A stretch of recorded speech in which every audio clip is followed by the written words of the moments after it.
강혜신의 오늘의 미국.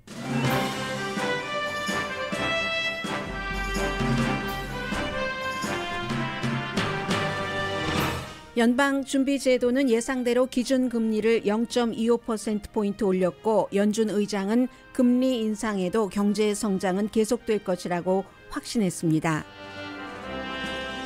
기준금리가 오름으로써 모든 미국인들이 크고 작은 영향을 받게 됩니다. 모기지, 크레딧카드, 주식 투자 등에 대한 변화는 잠시 뒤에 전해드립니다. 주택값이 아직은 내려가지 않았지만 건설업자들의 주택시장에 대한 확신은 줄어듭니다. 캘리포니아주에서 가솔린값 대폭 인상에 따른 $400 리베이트안이 마련 중이라고 LA타임스가 보도했습니다. 민주당이 주도하고 공화당도 지지한다고는 하지만 공화당은 리베이트보다는 가솔린 세금 부과 중지를 더 좋아합니다. 미국과 러시아가 푸틴의 우크라이나 전쟁에 대해 직접 말싸움을 시작했습니다. 바이든 대통령이 푸틴 대통령을 전쟁 범죄자라고 말하자 푸틴은 용납할 수도 용서할 수도 없다고 밝혔습니다. 푸틴은 우크라이나에서 사람들이 대피해 있는 극장도 폭격했지만 대부분 전선에서 전진하지 못하는 것으로 파악됩니다. 푸틴이 써서는 안 될 전술적 핵무기 카드를 만지작거릴 수 있을 정도로 코너에 몰리는 게 현재의 전세고 바이든 대통령은 내일 시진핑 중국 국가주석과 전화통화를 합니다. 반면 우크라이나군은 러시아군이 납치했던 시장을 구출했고 러시아의 스타 발레리나는 푸틴을 원망하면서 러시아를 떠나 네덜란드 발레단에 입단했습니다.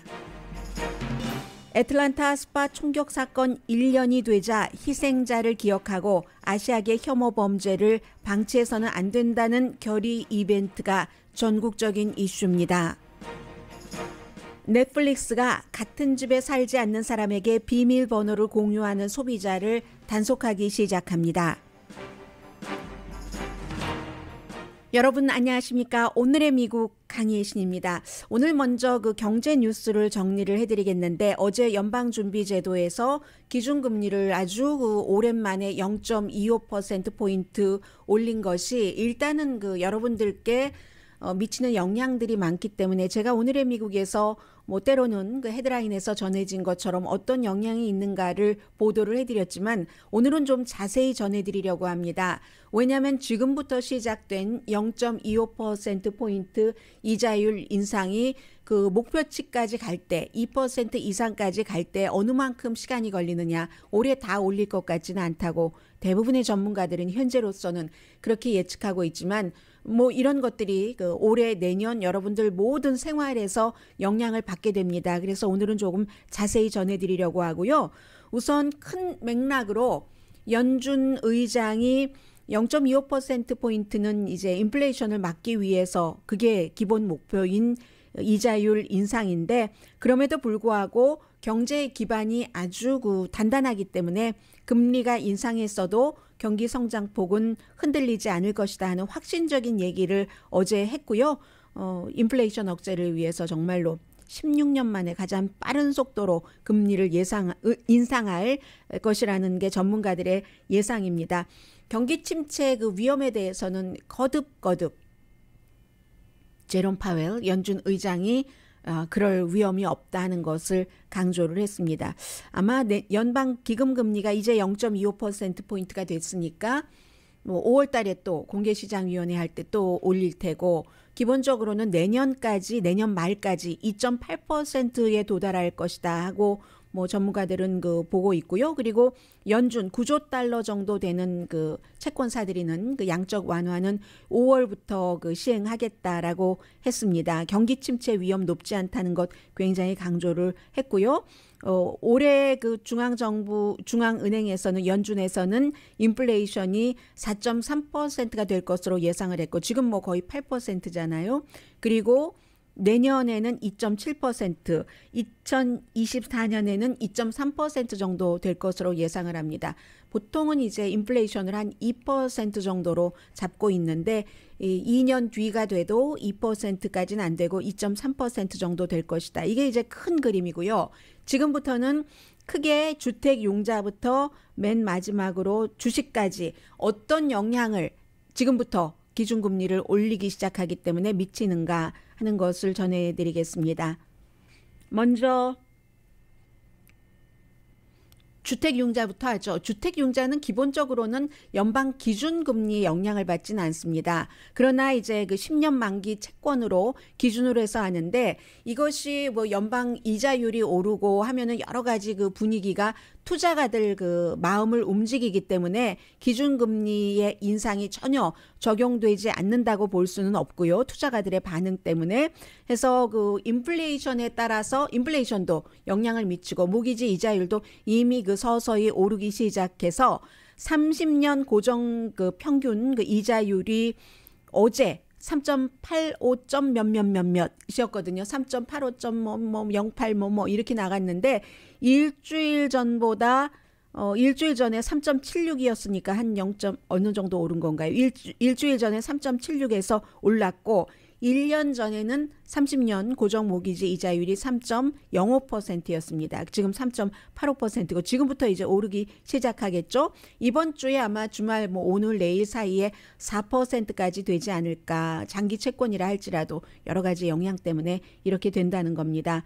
그리고 이제 그 라인 오브 크레딧이라든가 변동 이자율 같은 경우는 그 기준금리 인상과 밀접하죠. 30년 고정 모기지 이자율을 앞에 말씀드린 것이고 한인분들이 가장 많이 선택하시는 그렇지만 이제 라인 오브 크레딧으로 에퀴리 돈 좀 뽑으신 분들 또 그밖에 변동 이자율은 당연히 여기에 영향을 받으십니다.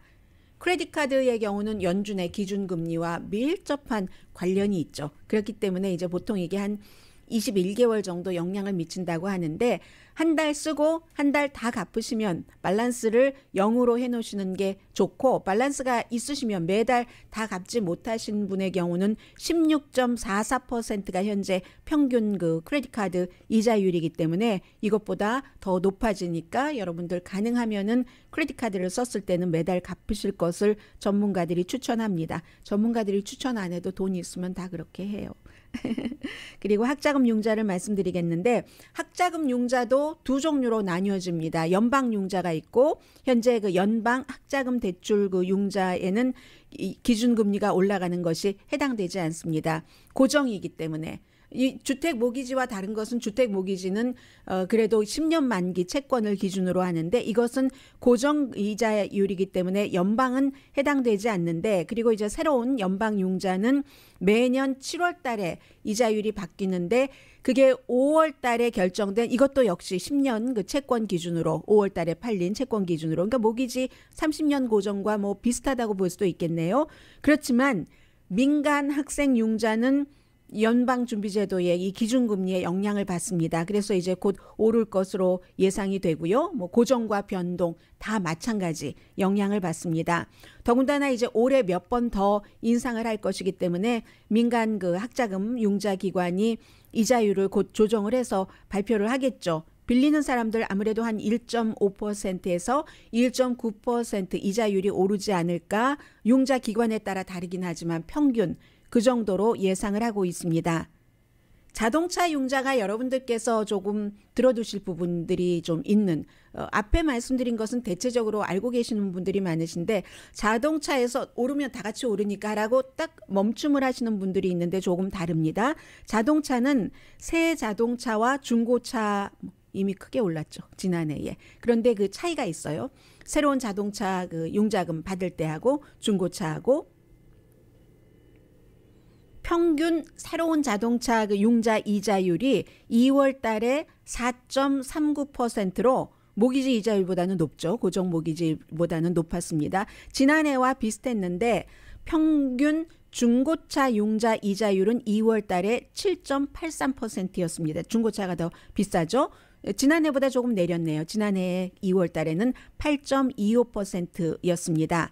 그래서 자동차 융자는 5년 그 만기 그 채권 기준으로 하고 있기 때문에 이것도 뭐 연방 기준금리를 5년 그 기준으로 채권 기준으로 한다고는 하지만 크게 영향을 받지는 않습니다. 왜냐하면 자동차 융자할 때는 너무 많은 그 요소들을 보고 있기 때문입니다. 자동차 융자에 맞는 크레딧 히스토리를 제일 먼저 볼 테고요.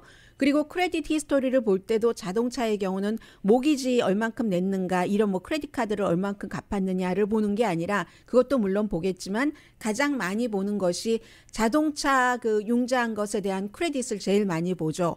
그리고 뭐 그 자동차 회사에 따라서 뭐 예를 들어 머세디스 벤츠 하면은 머세디스 벤츠 파이낸싱이 따로 있잖아요. 본인들이 그렇게 해준 곳에서 대체적으로 융자를 해주고 그 기록을 가장 많이 봅니다. 그래서 이 크레딧 히스토리 또 어떤 타입의 자동차를 여러분들이 사실 것인가 융자 기간도 있고 다운페이 액수에 따라서도 차이가 크기 때문에 뭐 빌리는 돈을 그 융자하시는 분의 크레딧 스코어가 낮으면은 이자율이 뭐 20%까지 올라갈 수도 있고요. 그러면 일반 크레딧 카드 그 이자율이 매달 갚지 않으시면 16점 몇 %라고 말씀드렸었잖아요. 그것보다 높은 거죠. 16.44%인데 20%가 될 수도 있지만 크레딧 스코어도 좋고 그 밖에 뭐 자동차 지금 우리가 파는데 인기 있는 자동차냐 모자라는 자동차냐 아니면 인기가 없어서 창고에 있는 자동차냐 이런 여러 가지에 따라서 0%가 될 수도 있습니다. 많지는 않겠지만 그래서 일반 그 자동차 페이먼트가 2020년 이후에 지금 가장 비싼 게 사실인데 그렇기 때문에 그 의미 있게 영향을 미치지는 않을 듯 뭐 이렇게 생각하는 사람도 있고요. 개인에 따라서 이 자동차는 차이가 많다는 겁니다. 그런데 보통 이제 자동차의 경우는 뭐 한 2만 5천 달러를 했다 할 경우 한 달에 그 이자율에 따른 그 페이먼트 차이가 한 3달러 정도밖에 되지 않거든요. 그렇기 때문에 나는 SUV를 타보니까 좋아. 이렇게 좀 뭐 여성의 경우는 옷 같은 게 그 편안하게 운전을 할 수 있고 해서 좋아하는데 이자율이 올랐다고 하니까 이러면 내가 뭐 이거 컴팩카로 바꿔야지 되는가 그럴 생각을 하실 필요는 없다는 거죠. 그 부분에 대해서 물론 뭐 가솔린이 얼만큼 들어간다 다른 것을 고려하셔야지 되겠지만 그래서 자동차의 경우는 여러분들께서 그러한 것들을 생각하시면 좋겠다 말씀드리고요. 그 밖에 세이빙과 또 뭐 세이빙 CD 뭐 플러스 기타 등등 아무튼 세이빙에 관한 것은 지난 몇 년 동안 세이빙 하셨던 분들은 뭐 이자율 거의 없었다고 보시면 되겠죠. 그런데 이자율 기준 금리가 올랐기 때문에 금방 나 그동안 뭐 손해 본 거 뭐 어떻게 할 수 있는가 만회할 수 있는가 금방은 아닙니다. 이것의 경우는 은행에서 결정을 하고 은행에 따라서 차이가 많죠. 뭐 예를 들어서 은행의 성향도 있고 가장 크게는 큰 은행이냐 작은 은행이냐 이게 또 온라인 은행이냐 아니면 우리가 걸어 들어가서 하는 은행이냐에 따라서도 차이가 있습니다. 은행은 보통 돈이 필요할 때 사람들 이렇게 세이빙 하라고 이자율 높여주고 하잖아요. 그런데 아직은 지금 그 큰 은행들은 돈을 많이 뒷바짓이 많습니다. 넉넉하기 때문에 금방 이자율을 올릴 것 같진 않다. 시간이 좀 있다 하고 보고 있고요. 작은 은행이라든가 온라인 은행은 지금 그 경쟁에서 좀 더 많이 사람들을 유치해야지 되니까 이제 커가는 곳은 그러니까 이자율을 큰 은행보다는 빨리 또 그 폭도 넓게 올릴 가능성이 높죠. 그래서 평균 온라인 세이빙 어카운트에 대한 이자율이 3월 달에 0.49%, 지난해에는 0.48%에서 조금 올랐죠. 그리고 그 온라인의 경우입니다. 왜 이렇게 많아 내 은행 그렇게 생각하시지 마시고요.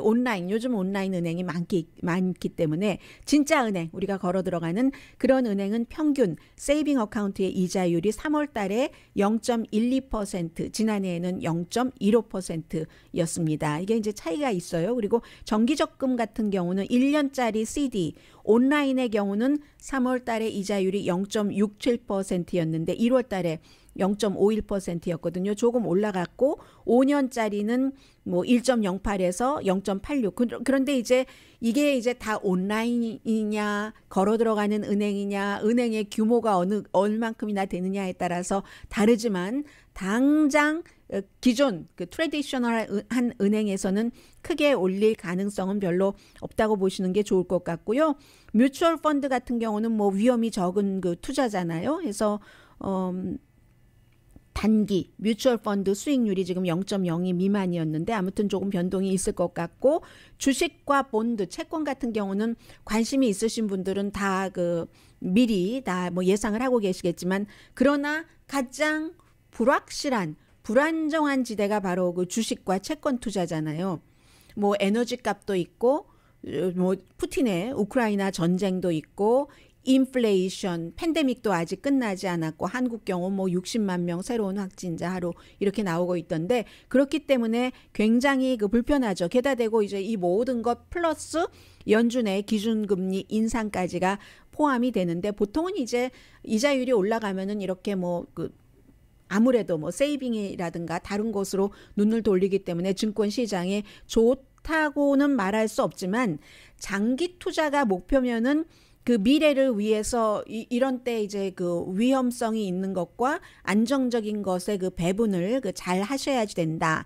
굴곡의 시기는 항상 오죠. 장기일 경우에는. 그렇기 때문에 장기를 내가 생각을 하고 뭐를 했다가도 그 장기가 목표 때까지 가지 않을 수도 있잖아요. 그러니까 항상 이럴 때도 장기를 목표로 두고 했었다 하는 투자를 할지라도 주식이라도 내가 컨트롤할 수 있는 정도. 이 장기를 향해서 여기는 이만큼 뒀는데 만약에 돌발 사태가 벌어지면 내가 세이빙이 있는가, 쓸 돈이 있는가 이런 것을 다시 생각을 해보셔야지 될 그럴 그 타임이고요. 아무래도 그 투자가들은 연방준비제도의 그 스피드를 이자율을 올리는 그런 것을 볼 것 같습니다. 슬로우 다운 할 수 있는 가능성도 있죠. 지금 앞서 말씀드린 여러 가지 위험 요소들이 도처에 있기 때문에 채권 투자가가 이럴 때 걱정하죠. 이자율 오르면 뭐 채권 가격 내려가니까 아무래도 장기적으로 딱 묶어놨는데 이런 것은 뭐 단기가 매력적일 그럴 확률이 높기 때문에 그런데 아무튼 단기의 손실을 감수하고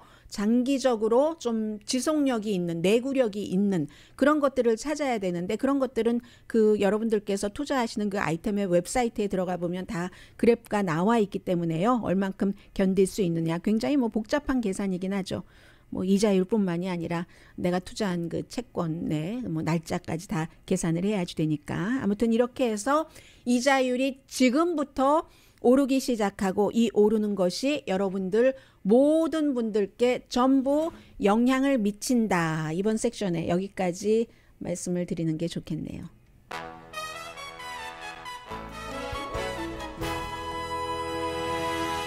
주택시장과 캘리포니아주의 리베이트, 가솔린값 그 부분에 대해서는 뒷부분에 그 경제를 말씀드릴 때 전해드리겠고요.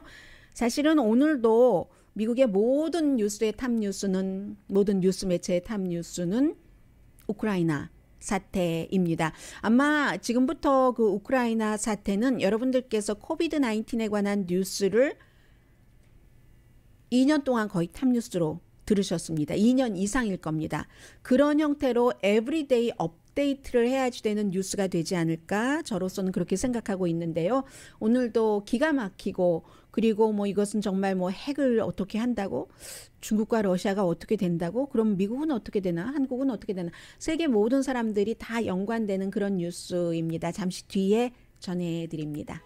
라디오 서울 방송 오늘의 미국 듣고 계십니다. 네, 푸틴이 우크라이나를 침공하고 처음으로 이 바이든 대통령과 푸틴이 직접 말싸움을 했습니다. 어제 그 바이든 대통령이 기자들과 다른 얘기를 하던 그 도중에 이번 이 푸틴의 지금까지의 이 상태를 어떻게 보느냐라고 물어봤었을 때 푸틴은 전쟁 범죄자다, war criminal이라고 얘기를 했습니다. 그런데 전쟁 범죄자가 되려면 법적으로 기준이 맞아야지 되죠. 지금 국무부에서 그 기준을 하고 있고 국제 뭐 형사재판소에서도 푸틴을 전쟁 범죄자로 하는 것을 절차를 밟고 있는 과정입니다. 그래서 나중에 그 존사키 백악관 대변인이 바이든 대통령의 그 얘기는 푸틴의 지금 하고 있는 행위에 대한 그 개인적인 심정을 얘기를 하는 것이다 라고 했고 이런 말을 하자 푸틴의 그 크렘린에서는 절대로 용납할 수 없고 용서할 수도 없다 이렇게 발표를 했고요. 푸틴의 대변인이 그리고 푸틴 자체는 국민들이 다 볼 수 있는 그런 텔레비전 연설에서 뭐라고 얘기를 했냐면 누구라도 특히 러시아인이라면 미국 편을 들거나 서방 세계 편을 들면 이거는 매국노고 반역자고 쓰레기다, 쓰레기 인간이다 라고 얘기를 하면서 그 같은 반역자 쓰레기 인간은 그냥 어떻게 하다가 입에 그 파리가 들어왔을 때 파리를 확 뱉어버리잖아요. 그 푸틴의 표현입니다. 그런 식으로 확 뱉어버려 마땅한 인간이다라고 국민을 향해서 얘기를 했습니다. 그랬더니 세계에서 야, 지금 저것은 대중억압인데? 라고 얘기를 하고 있고, 푸틴이 또 뭐라고 얘기를 했냐면 지금 러시아는 그런 게 필요하다. 자기 청소, 어떤 그 사회 정화, 왜 그 독재 국가에서 흔히 하고 있는 것 있잖아요. 한국에서도 예전에 무슨 뭐 어디 사람들을 갖두고 뭐 이런 거 했던 것처럼 우리 그 자체 내에 청소가 필요하다. 그러니까 입안에 들어있는 파리가 해가 되니까 확 뱉어버리는 것처럼 그런 사람은 뱉어버려야지 된다는 얘기죠. 국가에서. 그래야 나라를 강하게 하고 연대감, 화합, 도전을 이겨나간다. 푸틴도 지금 굉장히 험한 말을 하고 있는 것이고, 그랬더니 이 우크라이나의 젤렌스키 대통령은 지금 푸틴이 그런 그 전쟁 범죄자다 하는 말을 들을 수 있는 것은 여러 그 우크라이나 지역에서 하고 있는 행위를 보면은 전쟁 범죄자가 맞다. 특히 이제 마리오폴 같은데 저쪽 동쪽이요. 이곳을 레닌그라드에 비유를 했습니다. 지금은 뭐 레닌그라드라고 하고 있지 않고 우리가 세인트 그 피터스버그라고 부르고 있는 2차 대전 당시에는 레닌그라드로 불렀잖아요. 그때 2차 대전 당시에 독일이 그 러시아와 싸우면서 레닌그라드에 가서 한 몇백만 명이 숨졌죠. 한 400만 명 정도가 숨졌던, 똑같이 지금처럼 그 사람들을, 도시 사람들을 그 안에다가 가둬놓고 나가지도 못하게 하고 한 역사상 가장 긴 전쟁, 거의 뭐 800일 정도를 그렇게 시민들을 가둬놓고 871일이네요. 전쟁을 했었죠. 나중에 물론 러시아가 이겼습니다. 그래서 지금 실제로 한 그 도시에서 마리우폴 그 동쪽에서요. 동쪽에서 그 돈바스 지역 그쪽에 있는 아래쪽에 항구 이쪽에서 인구가 한 44만 명 정도 되는데 현재 확인된 사망자만 2,500명, 적어도 2,500명이고 뭐 폭격으로 사망한 사람들을 지금 다 확인을 할 수 없으니까는요. 일단 시신이 완전히 수습된 그런 사망자만 2,500명이면 44만 명 중에서 2,500명이면 200명 가운데 한 명도 안 되네요. 뭐 180명 정도 가운데 한 명이 주민이 숨졌다는 얘기잖아요. 뭐 내가 알고 있는 사람 이번 러시아 침공으로 숨졌다는 거고, 그것도 이제 3주일, 이제 4주일째 들어갔습니다. 음식도 없고 가둬놓고 있잖아요, 사람들을. 살아있는 한 40만 명 되는 사람들을 물도 없고 약도 없고 밖에 나갈 수도 없고 이런 상태고, 어제는 극장을 공격했는데 그 극장 밖에는 아이들이 쓴 children이라고, 여기 아이들이 있으니까 공격하지 말라는 뜻이죠. 그런 것이 붙여져서 미국에서도 많이 보도가 됐었는데 그 극장이 공격된 겁니다. 1,000명 정도가 그 안에 대피한 거죠. 방공호처럼 대피해 있었는데, 이런 거를 보면은 이 푸틴이 전쟁 범죄자가 맞지 않느냐라고 완전 황무지로 그 도시는 변해버렸고요. 해서 무슨 18살이 아니라 18개월 된 아이가 머리에 그 파편이 맞아 있는 이런 것들, 6살도 안 된 그 소녀가 첫 번째 그 사망이었고요. 러시아 포탄으로 이 마리우폴 지역에서. 그러니까는 그렇다라고 얘기를 하고 있고, 그에 비해서 우크라이나군은 지금 많이 그 잘하고 있습니다. 아직도 그 지키고 있어요. 러시아군이 더 이상 들어갈 수 없도록 막 포격하고 뭐 미사일 터뜨리고 하지만, 로켓도 터뜨리고 하지만 더 이상 들어갈 수 없게 중요한 도시에서는 지키고 있거든요. 한두 군은 물론 러시아군이 가져가긴 했지만, 예를 들어서 메리토폴이라는 곳 시장을, 이것도 이제 남쪽에 있는 곳이에요. 시장이 금요일에 러시아군에 의해서 납치가 됐습니다. 그리고 원래 이쪽이 좀 러시아 성향이 있기 때문에 새로운 그 대행을, 여자 시장을 세웠는데 우크라이나 특수군이 특수작전을 하러 들어가서 결국은 빼왔어요. 빼오는 과정에서 뭐 러시아군 포로를 뭐 9명인가를 줬다고도 얘기를 해요. 그러니까 젤렌스키 대통령이 우리는 우크라이나 사람을 구할 수 있으면 한 사람도 포기하지 않는다. 특수군이 들어가서 그 러시아 그 밭에 들어가서 구해왔다니까요, 시장을. 그랬더니 또 이 시장은 나 다시 내가 있는 그곳으로 가서 뭐 우크라이나를 위해서 열심히 뭐 일을 하겠다, 이렇게 그 얘기를 해서 우리는 절대로 포기하지 않는다가 젤렌스키 대통령과 우크라이나 국민 또 지역별로 그 주민들이 하고 있는 얘기입니다. 전세는요, 현재 영국이 정보가 강하잖아요.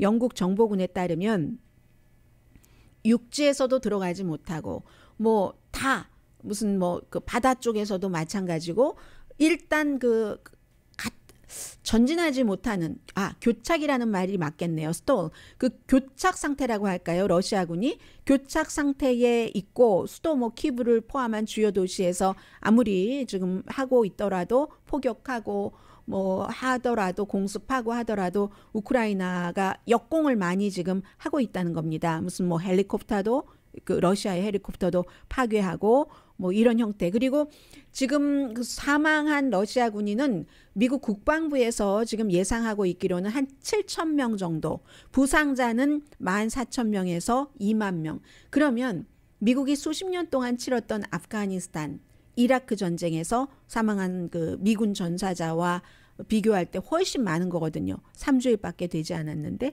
몇십 년 전쟁보다 많은 그런 게 나왔고, 그리고 장군을 20명을 우크라이나로 넣었답니다. 그것도 최전선에. 왜냐하면 이제 군인들 사기를 위해서 그렇죠. 그 가운데서 4명의 장군이 그 우크라이나 군에 의해서 결국은 그 숨지고 말았는데, 이게 우크라이나에서는 4명이라고 얘기를 하고 러시아에서는 1명이라고 얘기를 하고 있고 유럽연합에서는 3명까지는 확인을 했습니다. 그리고 이제 나머지 4명인데 이게 이렇게 저렇게 전투 중에 숨지는 경우도 있지만 어떤 경우는 4명 가운데 1명은 휴대폰 있잖아요. 그 휴대폰이 완전히 그 비밀이 보장되지 않는 이런 휴대폰으로 하다가 우크라이나의 그 레이더망에 걸려서 뭐 저격당하는 이런 케이스도 있다고 얘기를 하고 있고요. 미국 국방부가 오늘 아침에 국방장관이 직접 얘기를 하는데, 젤렌스키 대통령이 어제 그렇게 우리 우크라이나 그 시민들이 숨져가니까 인도주의적 그 차원에서도 그 비행 금지 구역을 설정을 해서 우크라이나 하늘 위에 러시아 그 헬리콥터 같은 거 다니지 못하게 해달라 했는데 그것은 안 된다라고 국방장관이 오늘 다시 확인을 했습니다. 러시아와 전면전을 하기가 싫다는 것을 다시 한번 발표를 한 것이고요. 국방부는 푸틴이 이 작전에 준비한 그 군인의 75% 정도를 그 이미 그 투입을 했다고 보고 있는 거고, 미국은 이라크전과 아프가니스탄 전쟁할 때 이만큼의 군인을 이렇게 확보를 해놓고 그 확보한 군인 가운데서 29%만 썼다고 하거든요. 그런데 지금 러시아는 어떤 그 전문가는 아니 정규군이 90만 명 있다는 거 맞아? 라고 의문하고 있는데, 왜냐하면 이게 시리아에서만 돈 주고 사람들 데려가는 게 아니라 몽골 있죠. 몽골에서도 이 그 사람들을 모집을 해서 몽골에 살고 있는 한국 분들 경우도 요즘에 팬데믹이고 하니까 일자리도 없기도 하고 뭐 뉴스가 많이 들어가는 그런 지역이 아니니까 뭐 이 러시아가 막 몽골에서 사람을 모집하는 거예요. 그 전투병 같은 사람들을.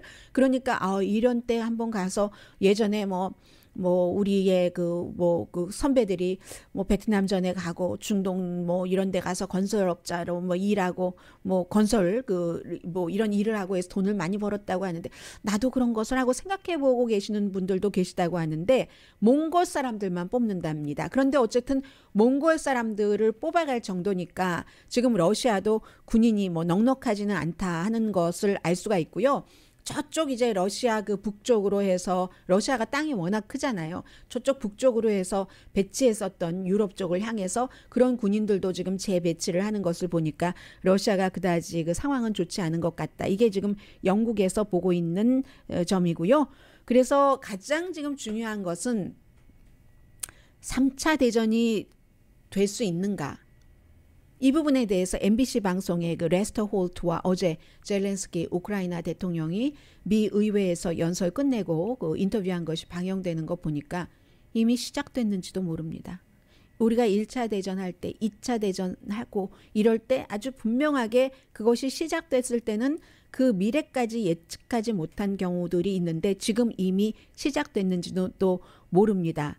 이렇게 라고 답변을 했거든요. 그리고 만약에 이 앵커가 물어봤어요. 젤렌스키 대통령에게 러시아가 화학 무기로 그 레드라인을 한계선을 넘으면 그러면 지금 미국이 여기서 조금 더 직접적으로 개입할 것이라고 생각합니까? 젤렌스키 대통령에게 물었더니 레드라인은 이미 넘었습니다. 그렇게 얘기하면서 제가 앞서 말씀드렸던 어떤 지역에서 뭐 아이들을 그 뭐 학교를 폭발하는데 유치원을 폭발하고 무슨 대학 이런 것은 뭐 레드라인 넘은 것이 아니냐 이런 그 형태로 지금 얘기를 했고요. 그리고 진전이 있었다.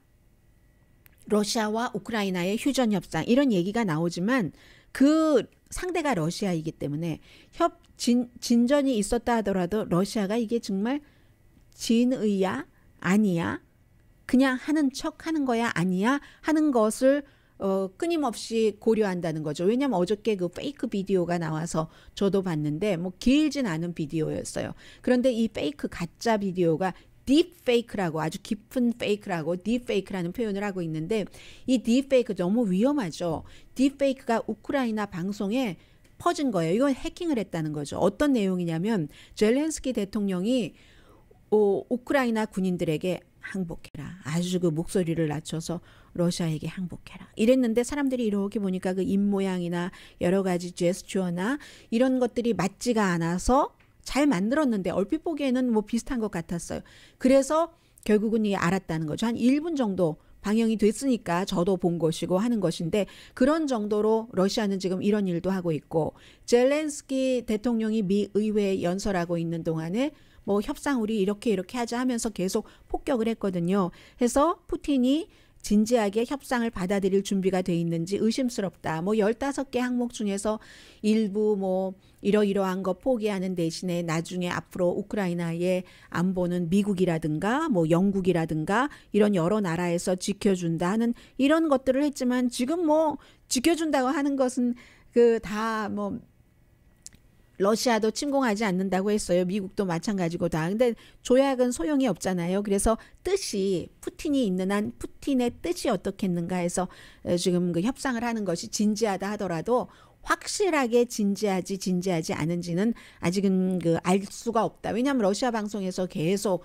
그 젤렌스키가 나치의 우두머리다 이렇게 방송을 하고 있고 우리의 특수작전은 성공하고 있다. 진행되고 있다라고 얘기를 하는데 뭐 물론 러시아의 이 같은 보도를 러시아 말을 아는 사람들이 그렇게 하면서 서방 세계의 보도가 틀리다라고 할 수도 있지만 우크라이나에 가 있는 현지의 특파원들이 있잖아요. 특히 AP통신의 두 사람의 사진 기자들은 정말 그분들 제가 아무 상관이 없지만 안전하라고 기도한다니까는요.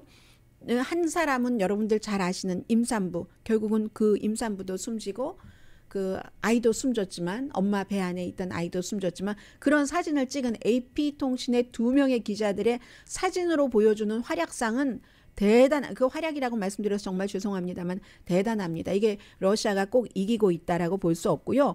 또 하나는 볼쇼이 발레리나 아주 정말 스타 발레리나 올가 스미르노바가 분명하게 나는 이 푸틴의 이 전쟁이 싫다. 지금까지 내가 러시아인이라는 게 너무 자랑스러웠는데 러시아의 찬란한 문화, 역사, 문학, 발레, 음악, 또 스포츠 대단했는데 우크라이나 침공 보니까 이건 아니지 하면서 결국은 네덜란드 국립 발레단에 입단을 했답니다. 원래도 그쪽을 나의 발레리나로서만 보고 생각을 했었는데 이번에 푸틴의 이것을 보면 내가 더 이상은 그 푸틴의 러시아를 위해서 이렇게 할 수는 없지 하고 갔다 그러고 그리고 또 다른 볼쇼키 그 발레단 말고도 또 다른 그 발레단에서도 마찬가지로 이제 그 볼쇼이뿐만이 아니라 어디든가요?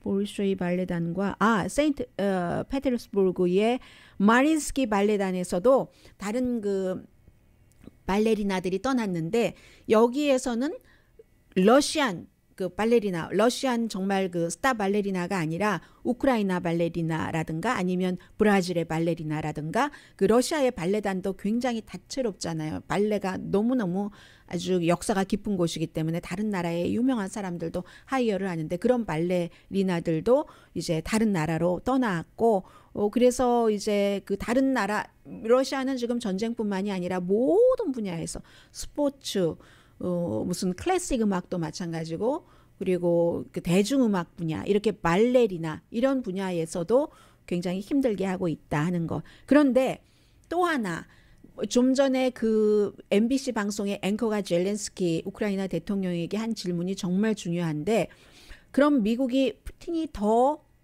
야만스러운 행위를 할 경우 어떻게 할 것인가. 그럼에도 불구하고 자제해야지 된다 하는 내용들이 많이 나오고 있습니다. 젤렌스키의 어제 그 미국 의회의 연설은 정말 감동할 수밖에 없었던 연설이지만 그럼에도 불구하고 비행금지 구역 같은 것에서 러시아와 3차 대전 하면은 안 된다. 푸틴 여전히 우크라이나 국민들에게 아주 심한 고통을 줄 수 있지만 이제 이미 우크라이나 전체를 푸틴이 가진다던가 우크라이나에 꼭두각시 정부를 세운다는 것은 불가능해진 것으로 보인다. 이런 것을 지적을 하면서 그 평화 협상을 푸틴이 할 수밖에 없게 이럴 때는 이제 출구 작전을 만들어주고 좀 푸틴의 체면도 세워주고 하면서 해야지 된다는 이런 목소리도 미국에서 굉장히 높다는 것 말씀드립니다. 잠시 뒤에 다시 경제 뉴스 전합니다.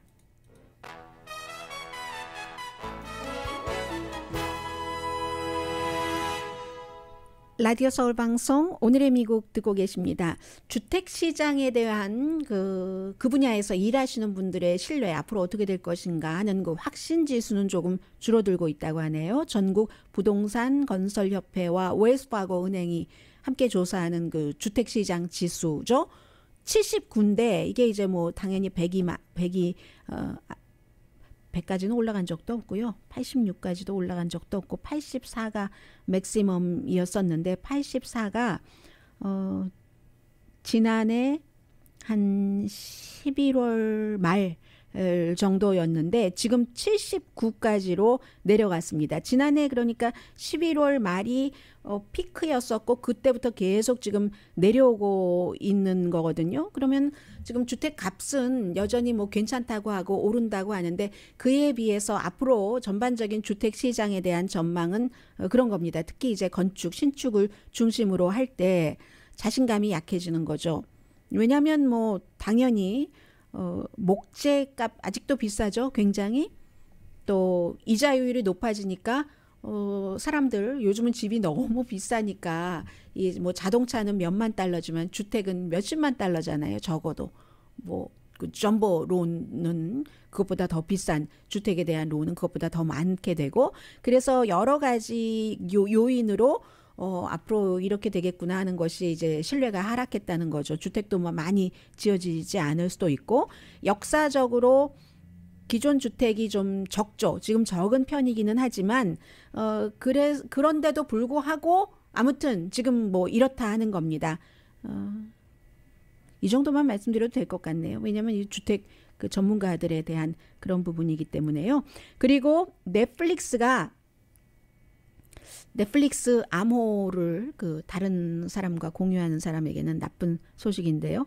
구독료를 이제 인상을 하겠다는 거죠. 잘 그 어떻게 뭐 할 수 있는 시스템이 있는가 보죠. 버라이어티라는 그 헐리우드 그 잡지 보도를 보니까 이제 사람이 하나의 그 패스워드를 가지고 그리고 이제 공유를 할 때 그 집에서 공유하고 가족끼리 몇몇 공유하고 하잖아요. 그런데 이게 가족 이외의 사람과는 공유를 할 수 없도록 돼 있는데 그런데 많은 가입자가 어떤 형태로든 가족이 아닌데도 공유를 하도록 하잖아요. 그런데 이제 넷플릭스가 2명, 최대 2명까지 내가 이렇게 가입하고 2명까지 해서 얼마 정도 돈을 더 내는 이런 것까지는 그 지금 테스트를 하고 있는데 그래도 한 사람, 세 사람 다 따로따로 하는 것보다는 조금 싸기는 싸잖아요. 그런데 어쨌든 지금 일단은 칠레와 코스타리카와 페루에서 시작을 했고 다른 곳에서도 뭔가 아무튼 그것을 패스워드를 그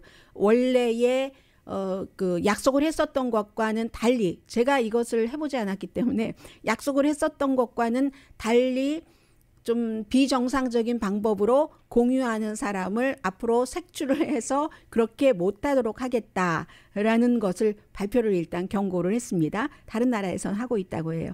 그러니까 다른 나라에서 미국보다 더 많이 그렇게 돈 안 내고 보는 사람들이 많은 것 같습니다. 그리고 또 하나는 이건 추세인데 이 같은 추세는 꼭 큰 기업에만 속하는 건가? 그 꼭 그렇지는 않을 수 있을 것 같아요. 일반 스몰 비즈니스 하시는 분들도 그렇기 때문에 여러분들께서 오늘의 미국과 같은 프로그램을 들으시는 것 아니겠어요? 세상의 추세와 함께 가야지 되니까.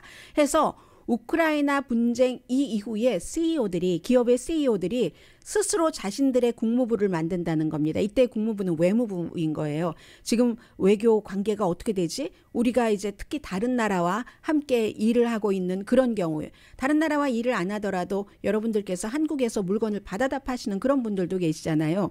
그래서 이제 제품뿐만이 아니라 비즈니스 라인, 뭐 관리, 수익 창출 모든 면에서 경영진이 예전에는 그런 면에만 신경을 썼는데 이제는 외교 관계가 어떻게 돼? 어느 나라에서 전쟁이 일어날 확률이 있어? 이런 것까지 신경을 써야지 돼서 전문가들을 고용을 하고 있다는 거거든요. 그렇기 때문에 뭐 그렇잖아요. 지금 뭐 러시아에서 이걸 빼면은 어디로 올리느냐? 그리고 러시아에서도 우리를 해를 줄 수 있다고 하니까 미리 이런 것을 잘 고려를 해서 사업 확장 같은 것도 해야지 된다는 거죠. 미국 내부에서도 마찬가지였죠. 뭐 조지 플로이드 그 목 졸라서 숨진 이런 사건이 있었을 때 기업이 사회적인 이슈에 대해서 얘기를 안 하면 얘기를 안 한다고 보이콧을 하고 얘기를 하면 저쪽에서 반대한다고 보이콧을 하고 어디에 우리가 서야지 되는가라는 그래서 외무부라는 게 외교잖아요. 뭐 분위기도 파악도 하면서 어떻게 해야지 된다 하는 그렇게 된다는 특히 이제 큰 회사일수록 이런 일들이 많이 일어나고 있는 것이고 이미 하고 있는 겁니다. 그래서 이 같은 불확실성이 우크라이나뿐만이 아니라 중국의 대만에 대한 계획, 이란의 핵 프로그램 그리고 북한의 핵 야망도 들어갑니다. 아직 명확하지도 않지만 잠재적인 갈등에 대해서 우리 회사가 뭔가를 더 널리 펼쳐나가고 할 때 잘못하다가 정말 하루아침에 망하잖아요. 그렇기 때문에 가만 생각해 보니까 한국에서도 이 러시아를 많이 러시아 입장에서 생각을 하시는 분들은 충분히 그럴 수 있을 것 같아요. 그동안 러시아와 많이 어태치돼 있고 특히 학계에서도 러시아에서 지원받는 것도 있을 테고요. 러시아와 교류해야지 되는 것들도 있을 테고 하니까 이런 모든 것들을 앞으로는 다 점검을 해야지 된다는 큰 그 기업에서는 이런 내용들이 악시오스가 보도를 했습니다.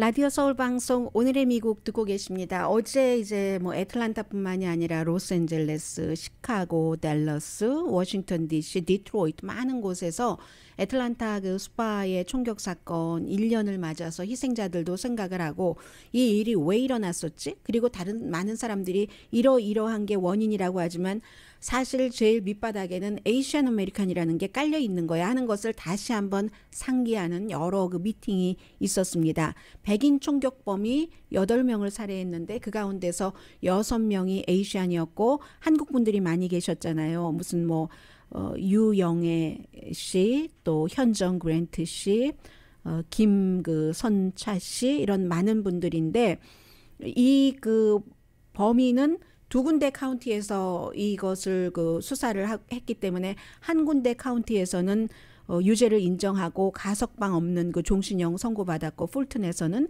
그리고 이쪽 다른 한쪽 지역에서는 이제 그 검사가 뭐 사형을 언도하기를 원하고 지금 진행 중인데 그때 그런 얘기를 하잖아요. 내가 성중독이었기 때문에 자꾸만 그 장소에 그 스파라는 곳에서 여성들이 일하는 곳 여기서 유혹을 받는다. 기타 등등 얘기를 하고 있지만 지금 에이시안 아메리칸 커뮤니티에서는 꼭 그런 것은 아니다라고 얘기를 하고 있고 어제 애틀란타에서 어떤 한 분의 아드님인 로버트 피터슨 씨가 우리 어머니가 그곳에 있었다는 이유로 에이시안 아메리칸이라는 이유로 모르는 사람에게 그렇게 해서 숨지고 말았다. 잊으면은 안 된다라고 얘기를 하고 있고 또 그 메릴린 스트릭랜드